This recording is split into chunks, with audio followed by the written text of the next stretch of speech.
Բարև ձեզ հարգելի հետևորդներ, կրկին էկոնոմիքսն է։ Հերթական անգամ անդրադառնալու ենք 2026 թվականի նախընտրական շրջանին, ինչպես նաև այս շրջանում սոցիալ-տնտեսական ծրագրերին, որոնք էական նշանակություն ունեն մեր երկրի զարգացման համար։ Մեր ժողովուրդը, ընտրողը պետք է ծանոթանա այդ նախագծերին, հասկանա դրանց առավելությունները, թերությունները, նաև ժամանակ կա, որ դրանք կատարելագործեն մինչև ընտրական բուն պրոցեսներին հասնելը։ Այս թեմայով խոսելու ենք Միասնության թևեր քաղաքական նախաձեռնության համահիմնադիր Դավիթ Անանյանի հետ։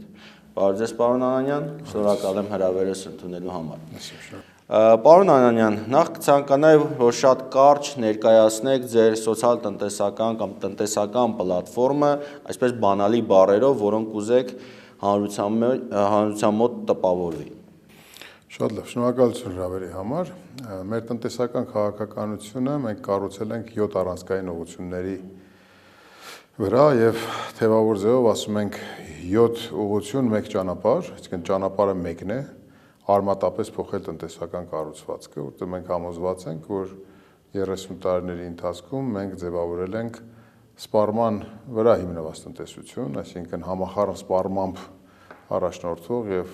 տնտեսություն, այնինչ պետք է կառուցել արդյունաբերական եւ արտահանելի տնտեսություն, իսկ տրամագծորեն հակառակը։ Եվ եթե 7 առանցքային ուղղությունները շատ կարճ, թեկուզ բանալի բառերով փորձենք ներկայացնենք, առաջի ուղղությունը ըստ էության մեր տեղի գիտակցումն է ամբողջ աշխարհի տնտեսության մեջ։ Ով ենք մենք, ինչ կարող ենք տալ աշխարհին եւ ինչպես պետք է վերադասավորվենք։ Այդտեղ կան որոշակի փոքր երկրի հայեցակարգեր կան եւ այդտեղ այդ հայեցակարգերը Հայաստանի պարագայում աշխատող են, մեր կարծիքով այո, եւ համադրելի տնտեսական մոդելները, առնվազն 5-6 երկրի տնտեսական մոդելների ուսումնասիրությունը մեզ կարողանում է Հայաստանի համար դասեր տալ եւ այդ դասերը մենք վերցնենք, քաղենք եւ դրանց հիման վրա մեր հետեւություններն անենք։ Այսինքն առանցքային առաջի ուղղությունը մեր տեղը աշխարհում։ Երկրորդը, երբ որ մեր տեղը գտանք աշխարհում, մենք պետք է արդյունաբերական Հայաստան կառուցենք։ Արդյունաբերական Հայաստանը ունի շատ 3 կարևոր հենասյուներ։ Առաջինը արդյունաբերական գոտիները կլաստերային տրամաբանությամբ, որին նախորդում է իհարկե լոգիստիկ հանգույցների կառուցումը։ Մենք լոգիստիկ հանգույցների վերակառուցման, նորերը կառուցման այդպիսի ծրագրեր ունենք, որոնք որ ոչ թե 0-ից ստեղծող ծրագրեր են, այլ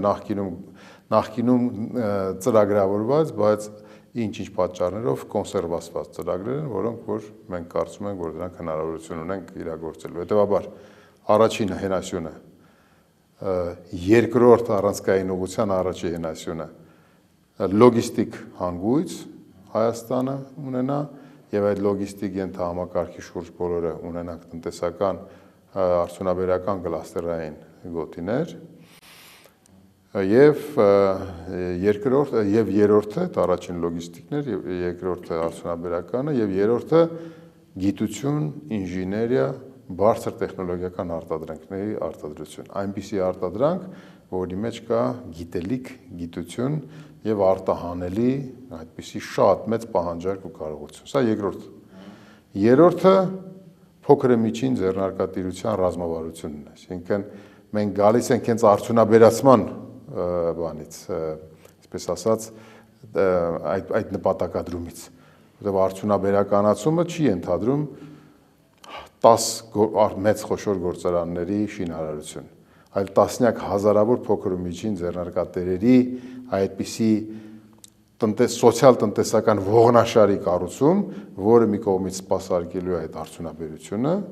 մի կողմից ստեղծելու է միջին խավ, մի կողմից ստեղծելու աշխատատեղեր եւ այլն եւ այլն։ Ճշտող հարց, պարոն Անանյան։ Փոքր միջին բիզնես ասելով ինչ նկատում եք, հարկային առումով ենթադրենք մինչև 120 միլիոն, թե ենթադրենք մեր օրենսդրության առումով, օրինակ մինչև 1 միլիարդ դրամ շրջանառություն։ Ոչ, ես կարծում եմ, որ մենք դրա շուրջ էլ պետք է գանք համաձայնության, մենք հիմա փոքր ու միջին ձեռնարկատիրություն ասելով հասկանում ենք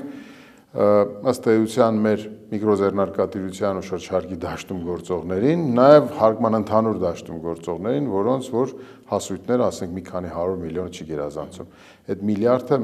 նայել պետք է տեսնես որակի առումով, ինչ է արտադրում եւ այլ եւ այլ։ Այսինքն ՓՄԶ կոնցեպտը կամ ՓՄԶ ռազմավարությունը, չորրորդը արժեթղթերի շուկայի, որովհետև եթե փոքր ու միջին ձեռնարկատիրությունից խոսում ենք, եթե բանկային վարկերին այլընտրանք ենք ուզում ունենանք կապիտալի կուտակում, կապիտալի ներգրավում, բորսայական կապիտալի հետ մասնակցություն, ապա այստեղ երկու շատ կարևոր բան պետք է իրականացնենք։ Մենք պետք է հրաժարվենք փակ ու բաց բաժնետիրական ընկերությունների այս հետսովետական կամ պոստսովետական այս իրականությունից, մենք պետք է ամբողջությամբ վերափոխենք բաժնետիրական ընկերությունների իրավակարգավորումները եւ ժամանակ տանք որոշակի, որպեսզի փակ բաժնետիրական ընկերությունները կամ դառնան սահմանափակ պատասխանատվությամբ ընկերություններ կամ դառնան բաժնետիրական ընկերություններ։ Բաժնետիրական ընկերություն ասելով պետք է հասկանանք այն ընկերությունները, որոնց բաժնետոմսերը ցուցակված են բորսայում։ Մի կողմից սա բորսայի կայացմանն է ուղղված, մյուս կողմից նաև մեր քաղաքացիների բարձի տակ դրած գումարները, կուտակումները, այսինքն այլ կերպ ասած եկամուտների ծախսերի համընդհանուր շրջապտույտից դուրս բերված գումարները պետք է հնարավորություն տանք մեր քաղաքացիներին, որպեսզի իրենք պասիվ ներդրումների ձևով վերադարձնեն տնտեսություն։ Նաև փոքր ու միջին ձեռնարկատերերի համար պետք է ունենանք ալտերնատիվ ներդրումային հարթակներ հենց բորսայում, որտեղ որ պահանջները հաշվետվողականության ավելի քիչ են եւ այլն, որ իրենք եւս ունենան այդպիսի կապիտալ ներգրավելու հնարավորություն։ Սա չորրորդն էր, հինգերորդը Սփյուռքը։ Վերաիմաստավորում ենք Սփյուռքի արժեքը։ Պետք է աջակցությունը փոխարինենք համահեղինակության սկզբունքով։ Մենք չենք Սփյուռքի պոտենցիալը երբևէ չենք օգտագործել իր ամբողջ ծավալով եւ հնարավորություններով։ Սփյուռքը դա ֆինանսական կապիտալ է, մարդկային կապիտալ է, դա ցանցային ազգ, այսպես ասած, ներկայացությունն է գրեթե ամբողջ աշխարհում, որի պոտենցիալը մենք պետք է հրավիրենք եւ միասին կառուցենք տնտեսությունը։ Վեցերորդը նոր հարկային քաղաքականությունն է, ամբողջությամբ նոր փիլիսոփայություն, որովհետեւ եթե մենք սպառման մոդելից գնում ենք դեպի արտադրական մոդել կամ արդյունաբերական, ապա այսօրվա սպառման հարկման համակարգերը պետք է վերացնենք, մասնավորապես պետք է վերացնենք ավելացված արժեքի հարկը, բնականաբար փուլային եղանակով այն ժամանակահատվածում, որը որ ամենաքիչ բյուջետային էֆեկտները վատ իմաստով կունենա։ Մենք շրջանառության հարկը անմիջապես եւ ավելացված արժեքի հարկը փուլային եղանակով փոխարինելու ենք վաճառքի հարկով 5% տոկոսադրույքով եւ ամբողջ ձեռնարկատիրությունը ունենալու է վաճառքի հարկի այսպիսի մի անուղղակի հարկ, որը որ ըստ էության հնայի կառուցվածքում անուղղակի հարկի տեսքով որոշակի դերակատարություն ստանձնելու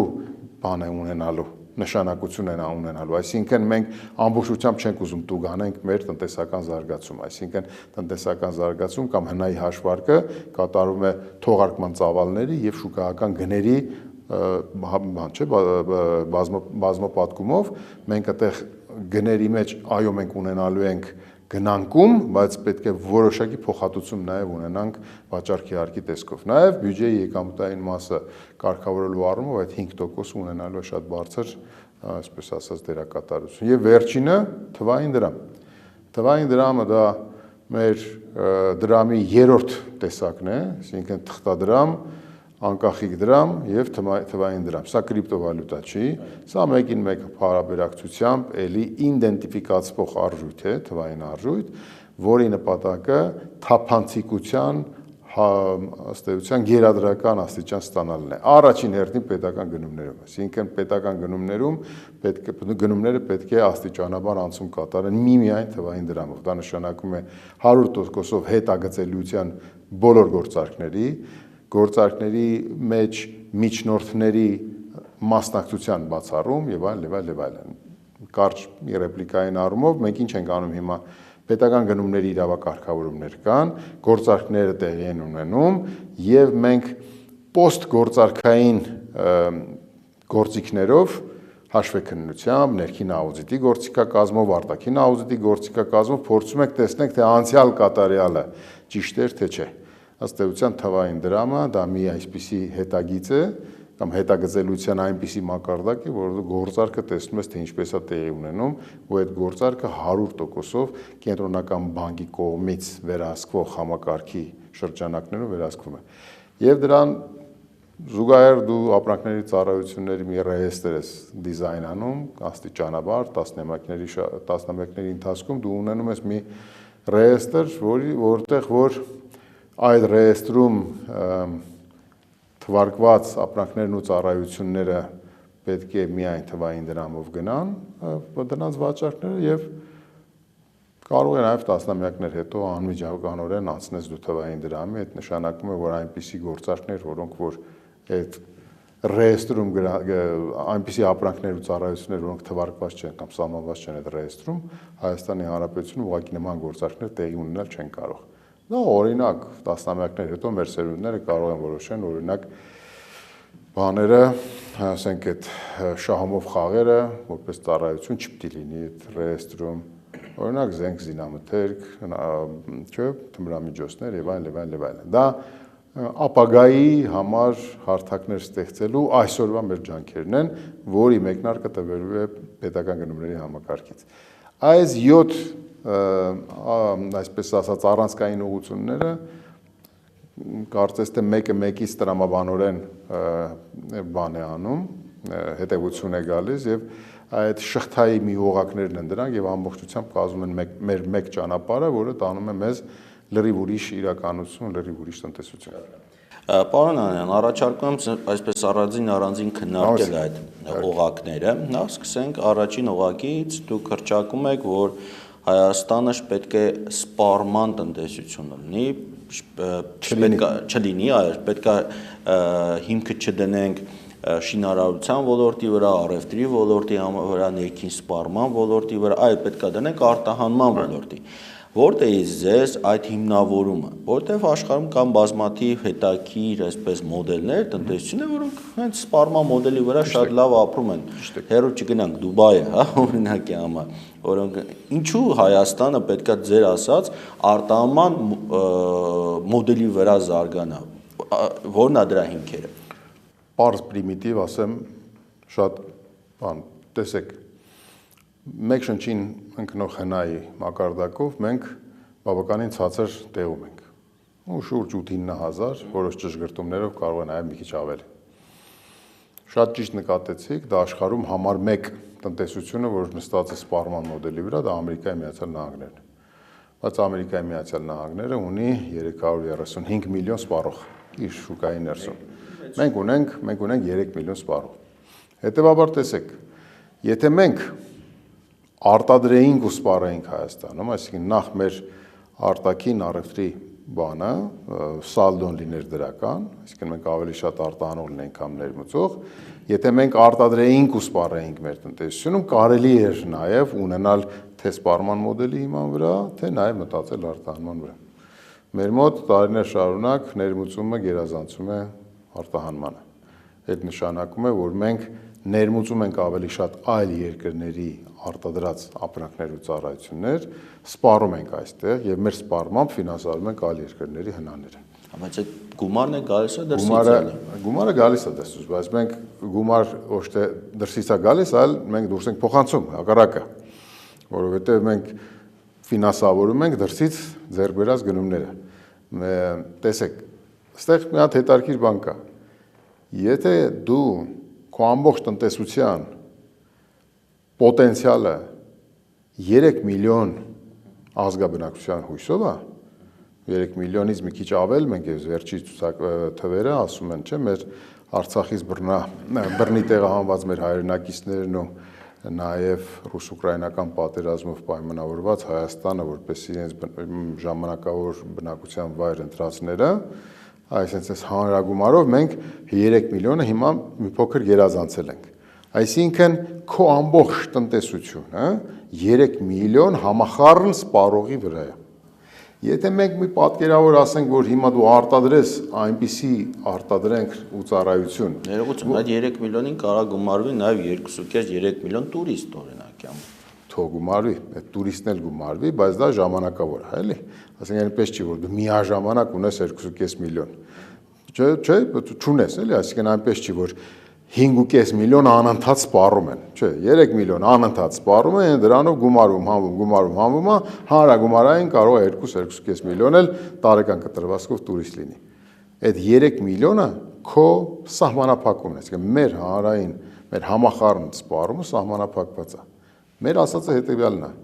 դու քո երկրում, օրինակ ինչպես Իսրայելն է անում, չէ՞, արտադրում ես այնպիսի ապրանք ու ծառայություն,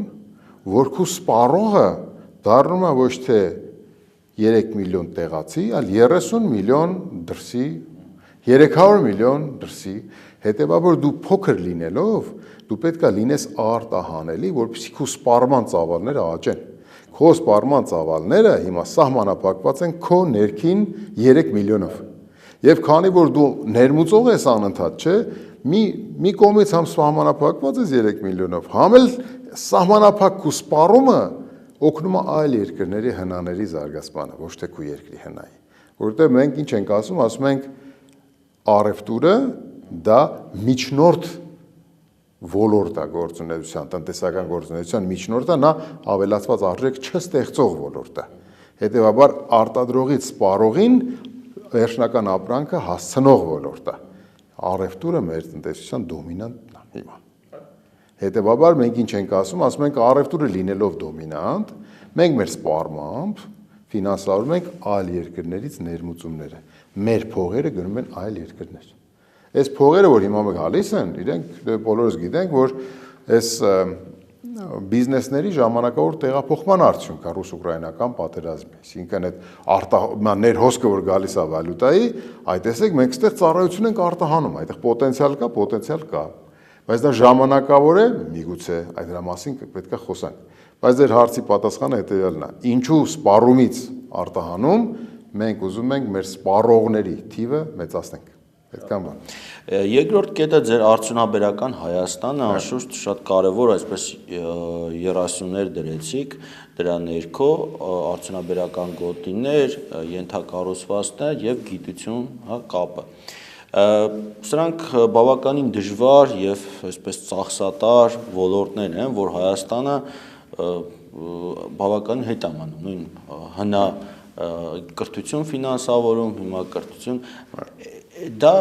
ինչպես եք դա պատկերացնում, այսինքն մոտավորապես ժամկետների տեսանկյունից, այո, լավ ցանկություն է, բայց որքանով է դա իրականանալի, ենթադրենք 5 տարվա ընթացքում, քանի որ 5 տարվա համար է։ Մենք 5 տարվա համար չենք ծրագիր գրում, կամ մեր նպատակադրումները 5 տարվա չեն։ Մեր նպատակադրումները կոնկրետ տնտեսական,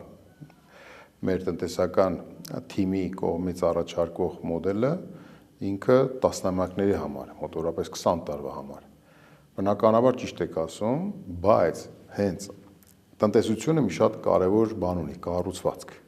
Երբ որ մենք ասում ենք կառուցվածքային փոփոխությունների պետք է ենթարկենք, մենք ունենք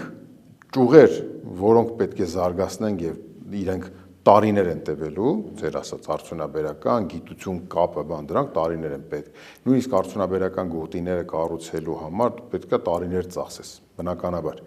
Դա քո նպատակադրումն է, որ դնում ես։ Դա քո նպատակադրումն է, որ դու դնում ես հեռանկարում եւ բաժանում ես այսօրվա, այսինքն ընթացիկ անելիքներդ, միջնաժամկետ անելիքներդ եւ երկարաժամկետ անելիքներդ։ Ամեն տարի հաշվետվությամբ գալիս ես ու հանրությունն ասում ես ինչ ես արել։ Տնտեսության մեջ կան ճյուղեր, որոնց որ դու կարող ես շատ արագ իրենց վերադասավորումներով արդյունքներ ունենալ։ Դրանք են ոլորտներն են, որ այսօր էլ արտահանում են ապահովում եւ այդ պոտենցիալը, գիտական միտքը, մարդկային կապիտալը, որ մենք ունենք, չէ, ինքը մեզ ստիպում է, որ մենք շատ արագ կարողանանք որոշումներ կայացնենք։ Արդյունաբերությունը ունի ծանր մաս, մենք երբ որ խոսում ենք ծառայությունների մասին, մենք ունենք կիբերանվտանգության ծառայություններ, ՏՏ ծառայություններ, ֆինանսական ոլորտի ծառայություններ, սրանք են ծառայություններն են, որ այսօր իրենք արտահանման բաղադրիչներ ունեն։ Այսինքն մեր հիմնական նպատակը առաջիկա տարիներին արտահանելի պոտենցիալ ունեցող ծառայությունները, որոնք կարող են ունենալ կարճաժամկետ շատ մեծ էֆեկտներ, դրանց վրա զարգ տալն է եւ պետական քաղաքականության, այսպես ասած, թիրախ դնելն է իրանց։ Դրանից հետո գալիս է կենսատեխնոլոգիան, գալիս է բժշկությունը, գալիս է կրթությունը, գալիս է ուղղահայաց գյուղատնտեսությունը, սրանք ճյուղեր են, որոնք առաջիկա, ասենք մոտավորապես 30-40 տարվա պրոսպեկտիվով աճի պոտենցիալ ունեցող ճյուղերն են։ Այսինքն առաջի փուլով ծառայությունների ոլորտը, որոնք կարող են կարճաժամկետ առումով մեծ բաներ, թիրախներ, մեծ արդյունքներ բերել եւ զուգահեռ դնում ես քո արդյունաբերական գոտիների խնդիրը։ Ռազմաարդյունաբերություն, մայնինգներ, բարձր տեխնոլոգիական ապրանքներ, այնպիսի ապրանքներ, որոնց know-how-ն քոնն է եւ քո սփյուռքինն է։ Հետևաբար մի բան էլ ավելացնեմ, երբ որ դու ունենում ես արդյունաբերական գոտի եւ արդյունաբերական գոտում հայտարարում ես զրոյական հարկման համակարգ, այսինքն հարկ չկա, պատկերացրեք, բայց կա քառակուսի մետրից գանձվող որոշակի վճար։ Այդ վճարի մեջ մտնում են էներգակիրները, մտնում են բոլոր ծառայությունները, որ դու բերում ես այդտեղ, կենտրոնացնում ես։ Հիմա պատկերացրեք ու հրավիրում ես մեր սփյուռքի, մեր հայրենակիցներին, որ իրենց արդյունաբերական հզորությունները բերեն Հայաստան, Հայաստանից արտադրեն եւ տեղափոխեն այն ապրանքները, որ իրենք այսօր էլ մոտակարում են արժեշղթաներով ամբողջ աշխարհին։ Այսինքն этаպներ կան, որոնք որ դու կարող ես ունենալ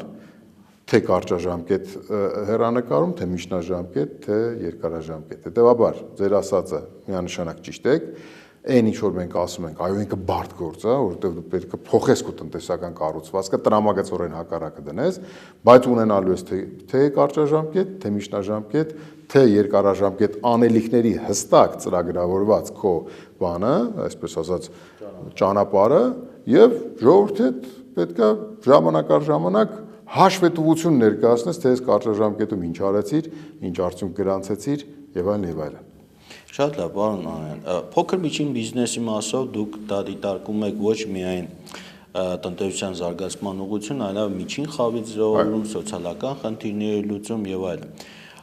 Փոքր միջին իրականության մեջ մենք պետք է առանձնացնենք փոքրն ու միջինը, որովհետեւ Հայաստանում կարծես թե ունենք մենք փոքր բիզնեսներ եւ խոշոր բիզնեսներ, միջին բիզնեսի մենք խնդիր ունենք։ Ու այս տաղավարում բազմաթիվ բիզնեսմեններ հենց դրա մասին են խոսում, որովհետեւ մենք խառնում ենք փոքր միջին բիզնեսը մի այսպես կաթսայի մեջ, չենք առանձնացնում միջինի խնդիրները։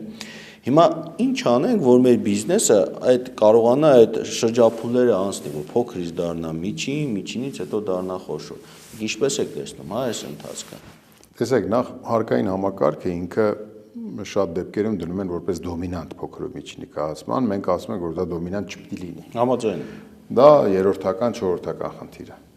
Դու պետքա առաջի հերթին գիտության, նորարարության, թվայնացման, հաշվետվողականության, այս ամեն ինչ որ թվարկեցի, պետքա հասանելի դարձնես փոքրին ու միջինին։ Ոնց ենք մենք ասենք հիշում եք առաջի դասարան ենք գնացել մենք։ Առաջի դասարան գնացել ենք, ես 10 տարի եմ սովորել, ուստա եմ դուք երևի 11, 12, 10, դուք եք 10 սովորել, հա, դուք եք ուրեմն ավելի շատ դեպի իմ սերունդն եք դուք։ Դուք հիշեք ձեզ, թե ոնց են մեզ առաջի դասարանից մինչև 10-րդ դասարան մեր հարգելի ուսուցիչները, մեր սիրելի ուսուցիչները մեր ձեռքից բռնած տարել։ Պետությունը այդպիսի ֆունկցիա պետք է ունենա։ Այսինքն մենք պետք է այդ ձեռներից բռնած տանենք, սովորեցնենք, ռեսուրսներ տրամադրենք, ֆինանսներին հասանելիություն տանք, ոչ թե սուբսիդավորենք օգնություն, այլ ոչ թե իրենց պետք է օգնություն տաս, այլ պետք է իրենց սուբսիդավորես, որ իրենք զարգանան։ Իրենք զարգացման մեջ պետք է խոչընդոտ տեսնեն։ Իրենք չպետք է տեսնեն, որ օրինակ հարկային անիմաստ համակարգը, որը որ տնտեսության կողմից թելադրված համակարգ չի, չպետք է տեսնի, որ իր զարգացմանը մեկ էլ գալիս է ինչ որ բան խանգարում է։ Ինչ է մի հատ ինչ որ չգիտեմ, հարկային բեռ, որը որ իր համար ընդհանուր ոչ մենակ ընդունելի չի, այլ նաև ուղղակի հնարավորության հարցը, չունի այդ հնարավորությունը։ Հետևաբար հարկային համակարգը էլի դնենք մի կողմ, դու պետք է իրեն ասենց աճասես, ինքը պետք է տեսնի, որ ինքը փոքրից դառավ մեծ, միջին, միջինից դառավ խոշոր, խոշորից դառավ արդյունաբերական եւ այլ։ Այդ ամբողջ այդ ճանապարհը, այդ 1-ից 10 տարիների մեր սովորած դպրոցական տարիների նույն տրամաբանությամբ մեր դպրոցը, մեր ուսուցիչները ինչ հոգացությամբ որ վերաբերվել են մեզ, պետությունը նույն հոգացությամբ պետք է վերաբերի իր փոքրից դեպի մեծ դառնալու ճանապարհ անցնող բիզնեսին։ Հետո դա բնականաբար պետք է ինքը բացի այդ իմ ասած թվայնացումից, գիտությանը հասանելիությունից, կրթական ծրագրերից այս ամեն ինչը պետքա տա եւ այն արդյունաբերական գոտիներում գործունեություն իրականացնող խոշորների համար պետքա պարտադրանք լինի, որ իրանք պետքա տեղացի փոքր ու միջինի հետ բան անեն, համագործակցեն, որ առնվազն 40% ձեռքբերումներ պետքա լինի տեղական փոքր ու միջինից։ Եթե այդ փոքր ու միջինը չունի այդպիսի կարողություններ, ապա իրենք պետքա կրթական ծրագրեր անեն, սովորեցնեն, իրենք պետք է պետության հետ միասին ստեղծեն այդ փոքր ու միջինին տարածքներում, տարածաշրջաններում։ Հետևաբար, եթե մենք ունենք տարածաշրջանային արդյունաբերական գոտիներով պատված Հայաստան, որոնք պետության հետ փոքր ու միջին կայացնելու պարտավորություն ունեն, այդ թվում իրավական, մենք կունենանք փոքր ու միջին բիզնես։ Շատ լավ։ Դուք նշեցիք, որ փոքր միջին բիզնեսի զարգացմանը պետք է խոչընդոտի որևէ հարկային շեմ։ Միևնույն ժամանակ դուք ձեր առաջարկությունների մեջ ունեք, որ պետք է ներդնեք պրոգրեսիվ համակարգ, օրինակ։ Արդյոք այդ պրոգրեսիվը այն ձեր ասած խոչընդոտը չի լինի, որովհետև ինքը հաջորդ այսպես եկամտի մակարդակ հասնելուն ավելի շատ հարկ է վճարելու։ Կարծում եմ, որ ոչ, խնդիրը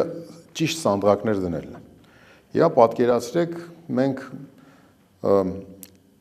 նախ պրոգրեսիվ հարկման համակարգ հենց սոցիալական արդարություն ապահովելու նշանակություն ունի։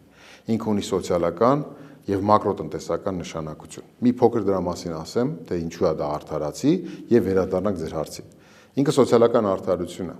որովհետեւ համաչափություն է ապահովում հարկմանը։ Ամեն մեկը իր եկամուտով մասնակցում է հանրային հասարակական ծախսերի ֆինանսավորմանը իր եկամուտներին համամասնորեն։ Ոչ թե համահարթով բոլորս հավասար, այլ շատից շատը կգնա, փոքրից փոքր կգնա։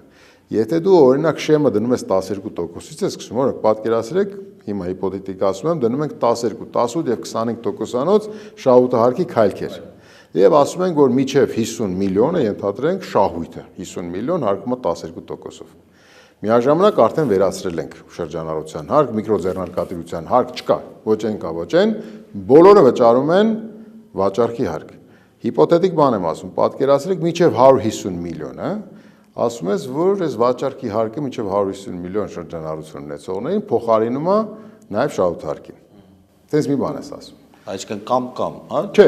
վաճառքի հարկա վճարում բանից շրջանառությունից 5%, որը փոխարինում է նաև շահութարկին։ Հիմա տեսեք։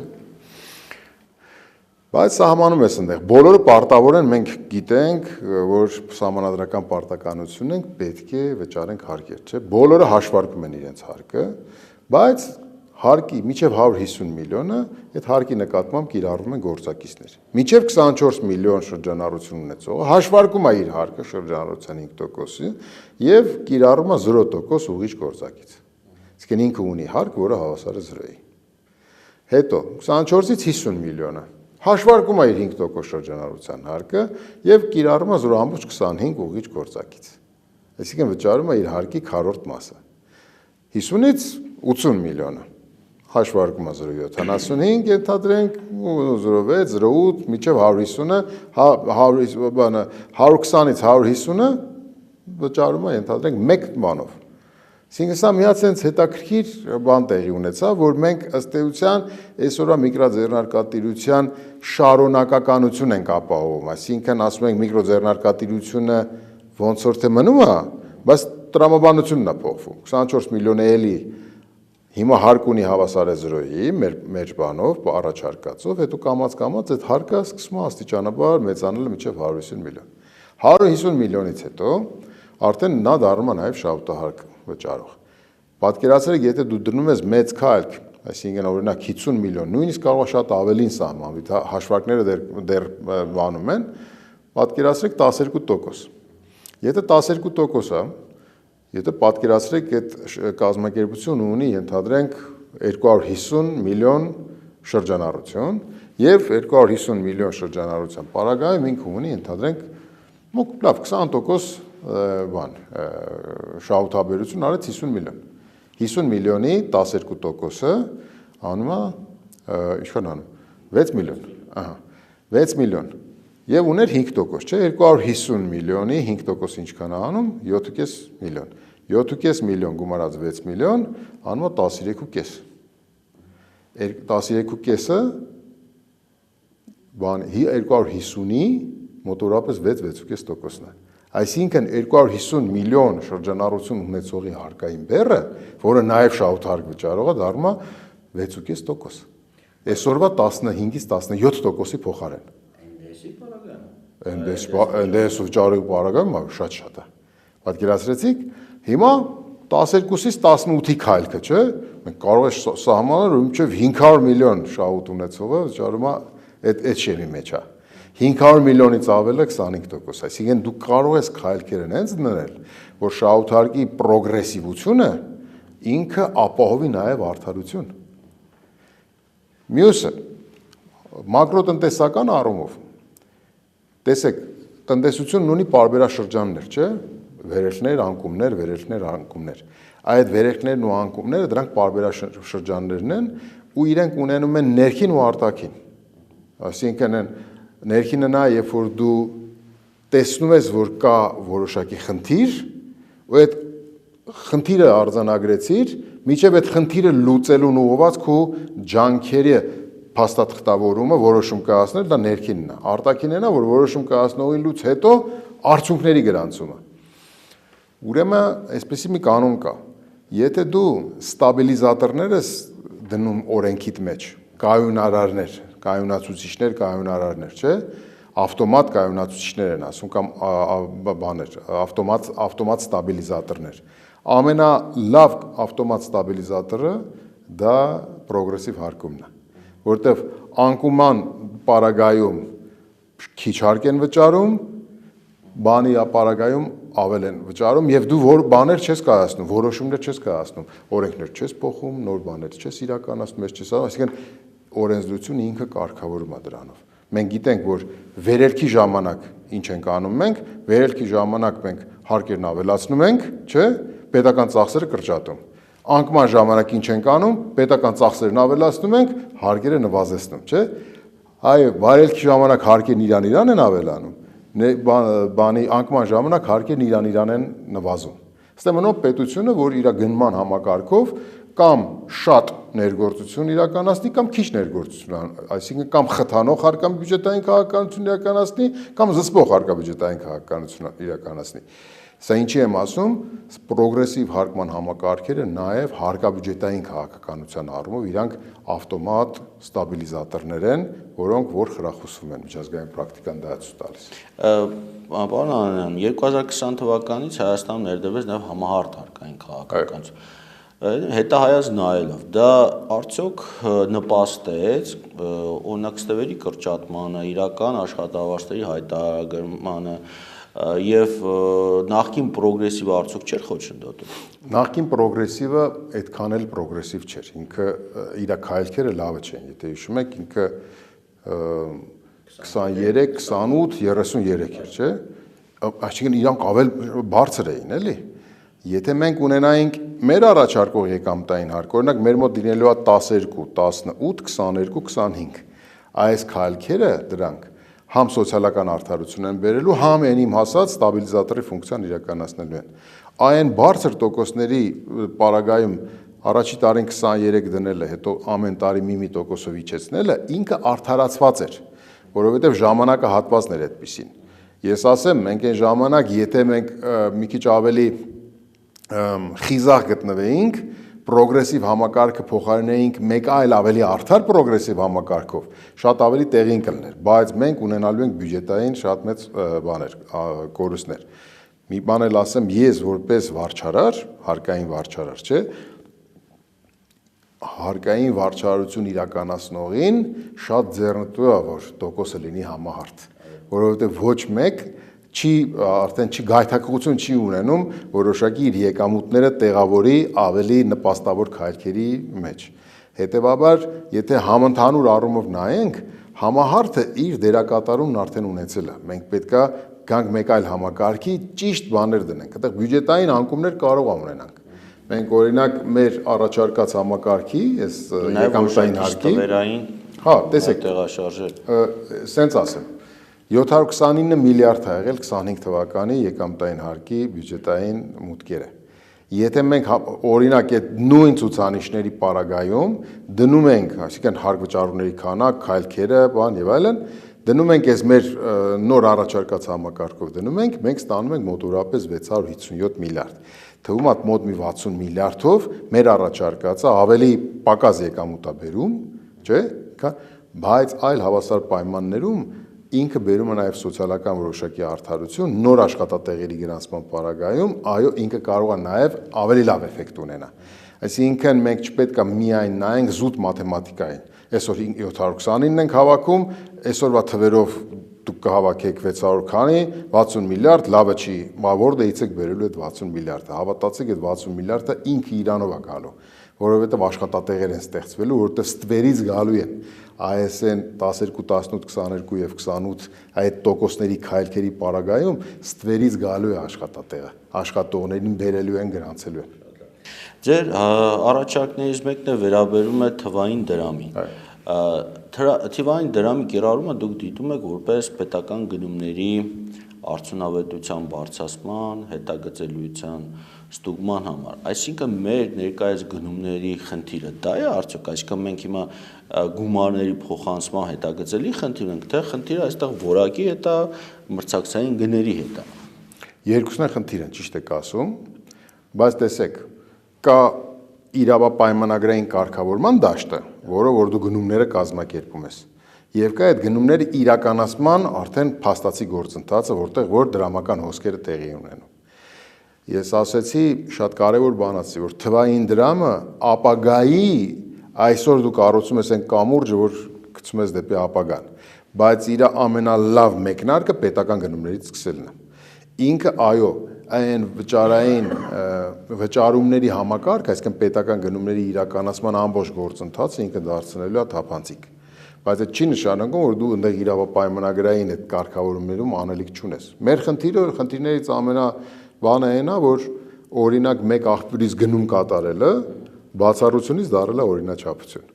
Այդտեղ ունենք անելիք, իհարկե ունենք։ Ուղղակի հիմա էլ վճարումները ամբողջությամբ երևում է բանկայինով է իրականացում, կանխիկ որևէ պետական գնում չի։ Ճիշտ եք ասում, բայց անկանխիկ համակարգը ինքը թափանցիկ չի։ Թափանցիկ չի իրականում ասում, այսինքն կենթանի ժամանակի ընթացքում տեսանելի չի։ Հասկանում եք, ու բանկային փոխանցումների ժամանակ միջնորդների ներգրավման այդ ինստիտուտը մնում է բանկային գաղտնիքի ներքո։ Հետևաբար բաներ կան, որոնք որ ապագայի հետ կապված մենք այդ ամբողջ համակարգը թափանցիկ դարձնելու համար մենք այսօր դնում ենք դրա հիմքերը։ Ճիշտ եք ասում, այսօր էլ, կան որոշակի երաշխիքներ, բայց այդ երաշխիքները բավարար չեն։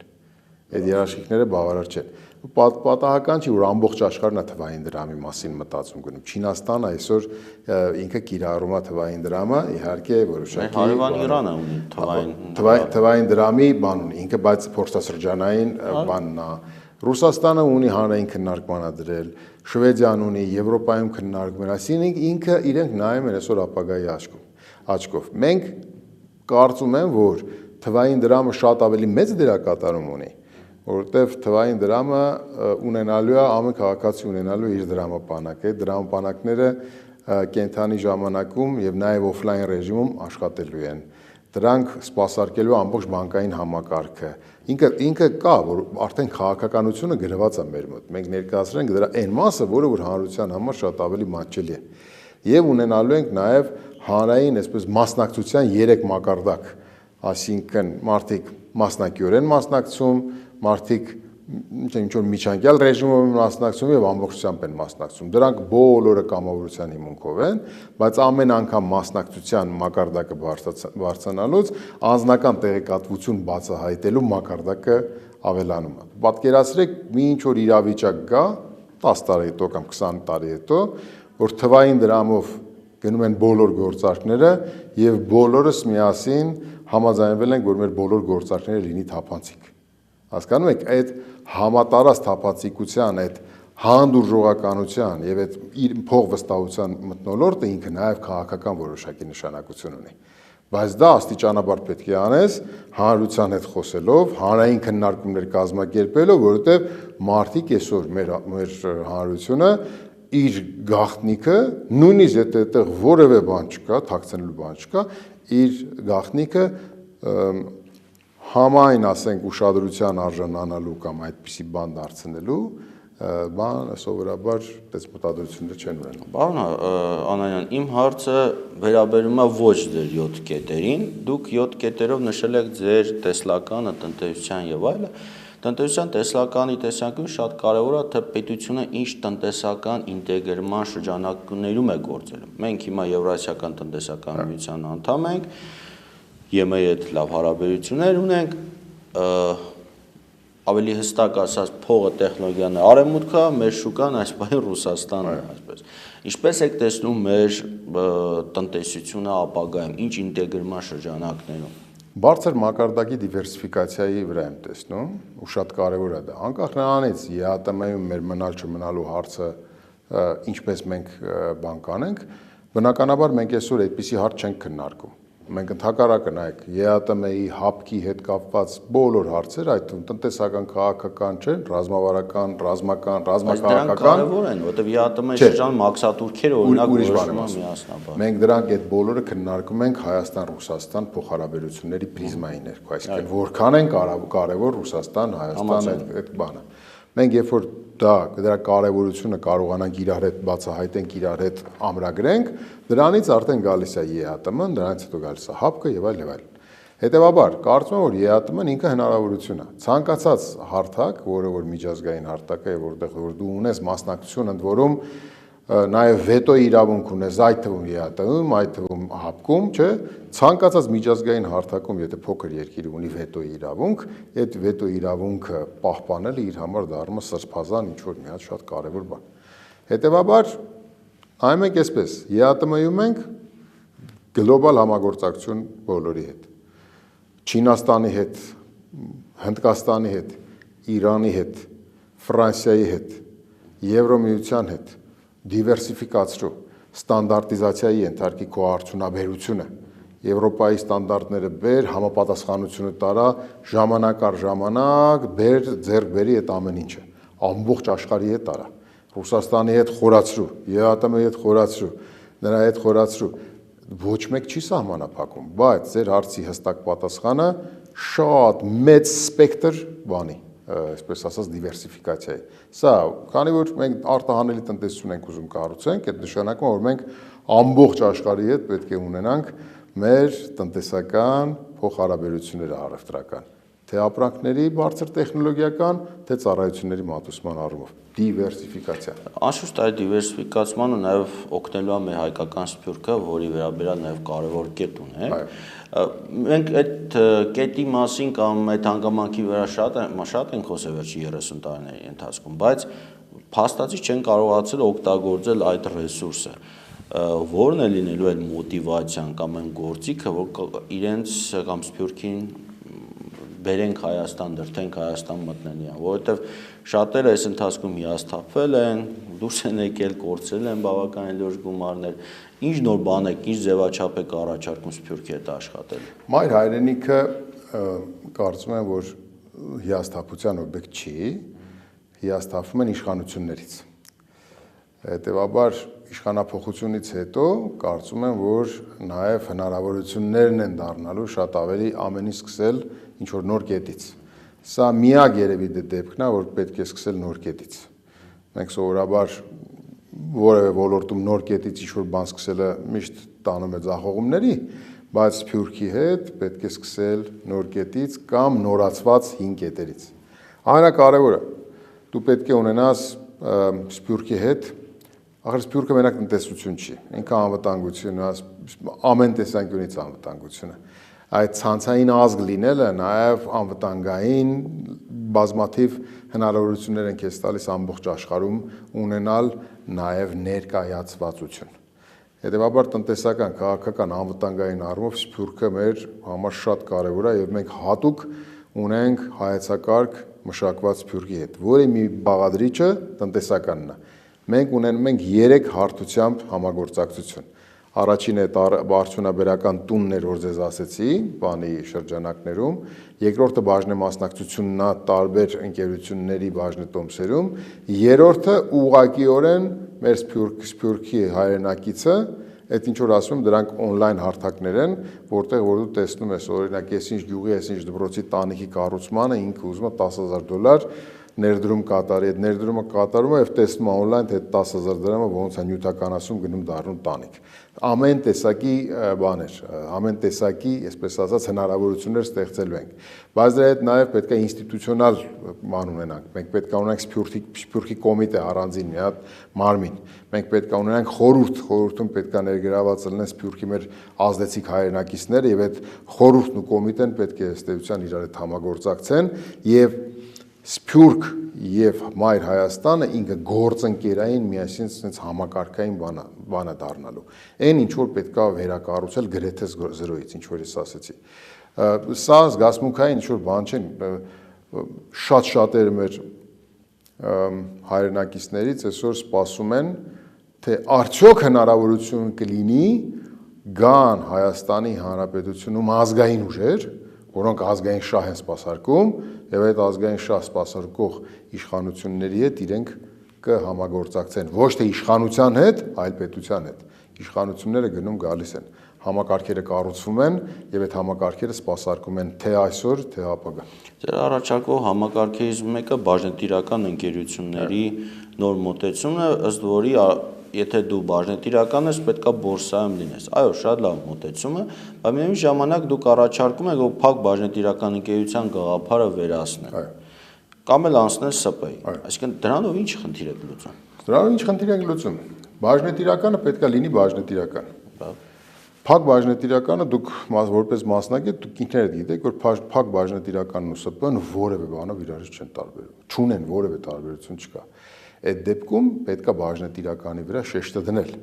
Շեշտը դնել ինչու, որ եթե դու ուզում ես բաժնետիրական լինես, ապա դու անպայման պետքա ցուցակես։ Ըստ էության, եթե դու ցուցակված ես, քո բաժնետոմսերի մի մասը դառնում է հանրային։ Դա շատ կարևոր է։ Այդտեղ մի շատ կարևոր բան էլ կա, որ հանրային հետաքրքրությունների օբյեկտ սահմանումն է տալիս այն ընկերություններին, որոնք պարտադիր կերպով պետք է լինեն բաժնետիրական։ Դրանք օրինակ հանքարդյունահանման ոլորտի ընկերություններն են, դրանք կապի օպերատորներն են, հանրային ծառայություններ մատուցողներն են, այսինքն նրանք, որոնք որ բանկերը պարտադիր, նրանք, որոնք որ հանրային հետաքրքրություն են իրենցից ներկայացնում, այ դրանց բաժնետոմսերը պարտադիր պետքա ցուցակված լինի։ Դե երկու խնդիր կա։ Նախ, եթե բաժնետիրական, ապա բորսա։ Սա շատ կարևոր է։ Եթե դու ուզում ես բաժնետիրական լինես, շատ դեպքերում նաև կարող է քո միջազգային փոխհարաբերությունները, միջազգային քո գործընկերների հետ հարաբերությունները քեզ ավելի նախընտրելի բան կարգավիճակում ներկայացված լինես, եթե դու բաժնետիրական ընկերություն ես, ուրեմն դու պետք է առնվազն 20-30% քո բաժնետոմսերի ցուցակած լինես։ Այդ դեպքում պատկերացրեք, այս տխուր պրակտիկան, որ կառավարությունը այս կամ այն ընկերության բաժնետոմսերի մի փաթեթ է վերցնում, ինչ որ մի բանի դիմաց, չէ՞, օրինակ մենք չէ, այդպեսի պրակտիկա ունենք, թե Զանգեզուրի պղնձամլուկ դենային, թե գիտեք, օրինակները մի ասելը, չբերենք օրինակները լավ, այդքան էական չի, այս դեպքում, երբ որ այդ նույն 30%-ը ցուցակված է բորսայում, ըստ էության ինքը հանրային է։ Հասկանում եք, այսինքն հանրության կողմից տիրապետվող է այդ փաթեթը։ Շատ կարևոր է եւ դա նշանակում է հանրության փողը բարձի տակից վերադառնում է բան, տնտեսություն։ Հիշում եք, չէ, տնտեսության մեջ այդ խնայողությունները, savings-ները իրենք արտահոսք են իրենցից ներկայացնում տնտեսությունից։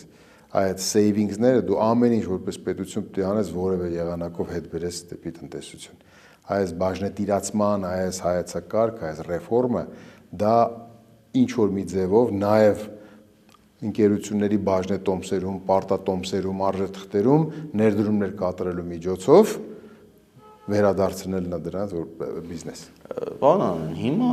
կոնկրետ բաժնետիրական ընկերության բաժնետոմսեր շուկայում այո հանդիպում են, բայց դրանց նկատմամբ պահանջարկը շատ քիչ է գործնական։ Ինչու է քիչ, որովհետև դրանց դիվիդենդները տարավերջին շատ անկանխատեսելի են, շատ հաճախ շատ փոքր են, քան ուղղակի ավանդը։ Այս հիմա ուղղակի չեք տեսնում, որ չկա ուղղակի պահանջարկ չկա դրանց նկատմամբ բաժնետոմսերի։ Ճիշտ եք ասում, պահանջարկ չկա, որովհետև շուկան դեռ զարգացած չի։ Այսինքն եթե լինի առաջարկ, պահանջարկը կավելանա։ Իհարկե, առաջարկ լինի եւ բազմազանություն լինի։ Եթե մասնագիտական ընկերությունները, որոնք որ այդպիսի ծառայություններ կմատուցեն, ասենք Նյու Յորքի կամ Նաշդակի stock exchange-ների փոխարեն նաև կսկսեն սպասարկել մեր բորսայում ցուցակված ընկերությունների բաները, երբ որ իրենց կողմից առաջարկված այդ փուլերում, բաժնետոմսերի այդ փաթեթներում իրանք կներգրավեն նաև հայկական բաժնետոմսեր, երբ որ դու օրինակ հարթակներում քո հեռախոսով մտնես նաև մեր բանում գնես վաճառես, այսինքն անպայման չի դու առնես ու սպասես մենակ դիվիդենդի, դու կարաս պարտատոմս առնես, արժեթուղթ առնես ու առնես վաճառես, տեսնես, ասենք բորսայական, ասենք գների տատանումների ժամանակ, իջած ժամանակ առնես, բարձրացած վիճակում վաճառես, այսինքն սա այնա ինչ որ մենք սովորաբար անում ենք դրսի բորսաների հետ, այդ նույնը զարգացնում ես Հայաստանում, որտեղ մեր ազգաբնակչության մեծ մասը, օրինակ, իր հեռախոսի մեջ ինքը Նյու Յորքի կամ Նաշդակի բորսայում ցուցակված ընկերությունների արժեթղթեր առնում վաճառում, ըստ էության իր փողը շրջանառության մեջ է գտնում այնտեղ։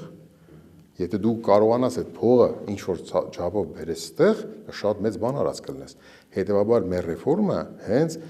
արժեթղթերի շուկան կայացնելու համար է նաև, որ այդ նույն բանը մարդիկ ոչ թե մտածեն միայն բանկում ավանդ գցելու մասին, այլ ունենան, ասենք, բաժնետոմսեր առնեն, հետաքրքիր բաժնետոմսերի ինչ որ փաթեթ բան անեն, պորտֆել ստեղծեն, այդ պորտֆելը վաճառեն, համալրեն, նորը վերցնեն, այսինքն ինքը ֆինանսական գրագիտության կոմպոնենտ է պարունակում իր մեջ։ Ինքը բավականին հետաքրքիր բան ունի, հեռանկար ունի։ Հաշվի առնելով, որ վերջի տարիներին Հայաստանի կառավարությունը որդեգրեց ներքին պարտքի ավելացման շատ ուժեղ քաղաքականություն եւ սրա արդյունքում անընդհատ այսպես տոկոսները բարձրացավ եւ շատերը նախընտրում են պարտատոմս առնեն, օրինակ պետական կամ որևէ կազմակերպության արժեթուղթ առնեն։ Այսինքն Հայաստանում իրոք մոտիվացիան շատ քիչ է։ Դա սահմանափակված է ձեր ասածով։ Ձեր պետական պարտատոմսերով, տարբեր ընկերությունների կողմից թողարկված պարտատոմսերով, այդ ընկերությունները նայած թե տեղաբաշխողը որ բանկն է, բանկից ելնելով, տեղաբաշխողից ելնելով, բանով որոշակի սահմանափակ ֆինանսական աշխարհին քիչ թե շատ մոտիկ գտնվողները կարող են այո ունենալ դրանք։ Բայց մեր նպատակը դա չի, մեր նպատակը իրական շուկա ստեղծելն է։ Դուք պատկերացրեք Հայաստանի բորսայում ցուցակված ընկերությունները իրական ժամանակում իրական բորսայական առևտուր սկսի։ Հիմա դա մի քիչ է դժվար է պատկերացնել, որովհետև մենք չունենք բավարար չափի բաժնետիրական ընկերություններ ցուցակված մեր բորսայում։ Մեր ռեֆորմը նաև այդ նպատակը ունի։ Վերջերս համացանցում մի հետաքրքիր, այսպես ծիծաղելի կոմենտ կարդացի, երբ որ քաղաքական ուժերից մեկը խոստանում էր տեղերի գները իջեցնել, մեկը գրել էր օգտատերից, որ ավելի լավ է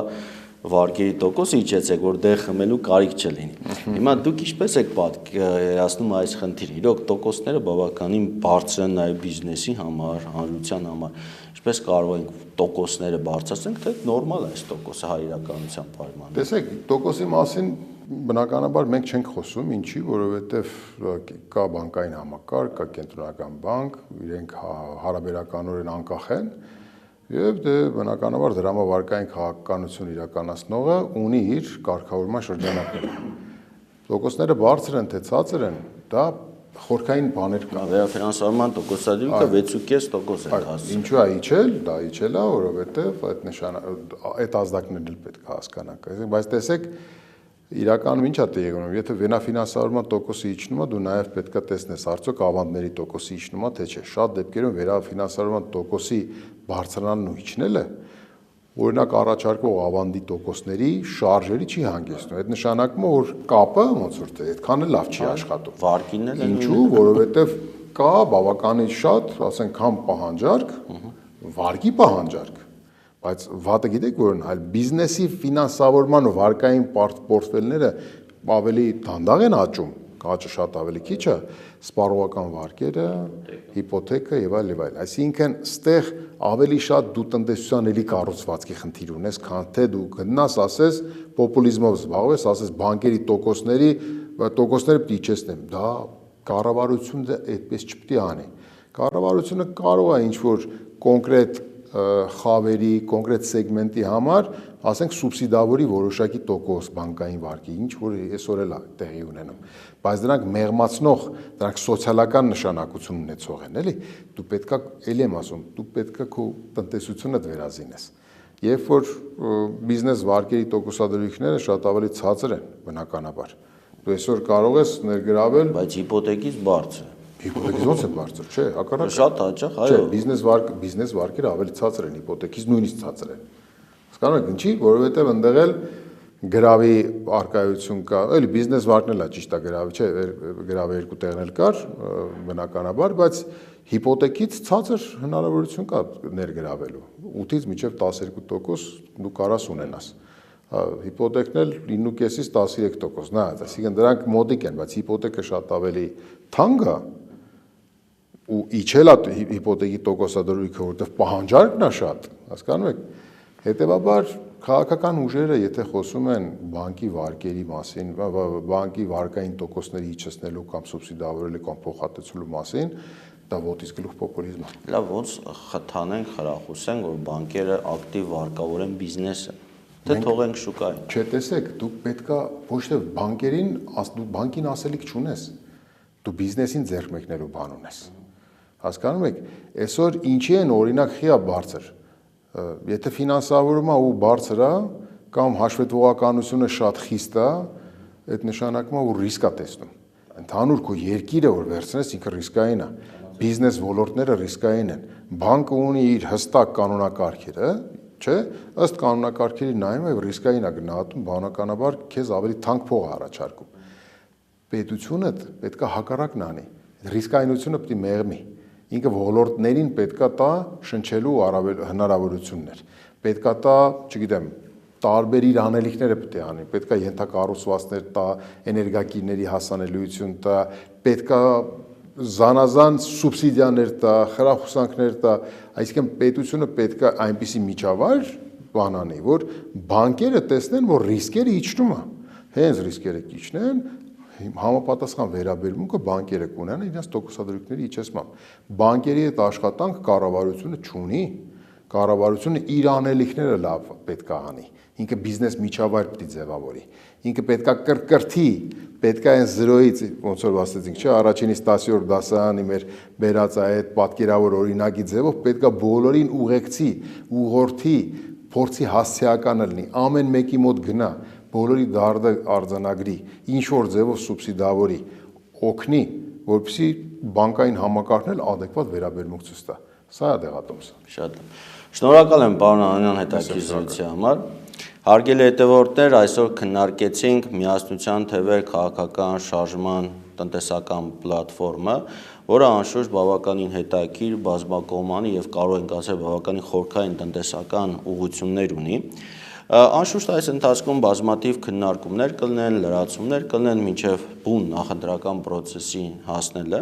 եւ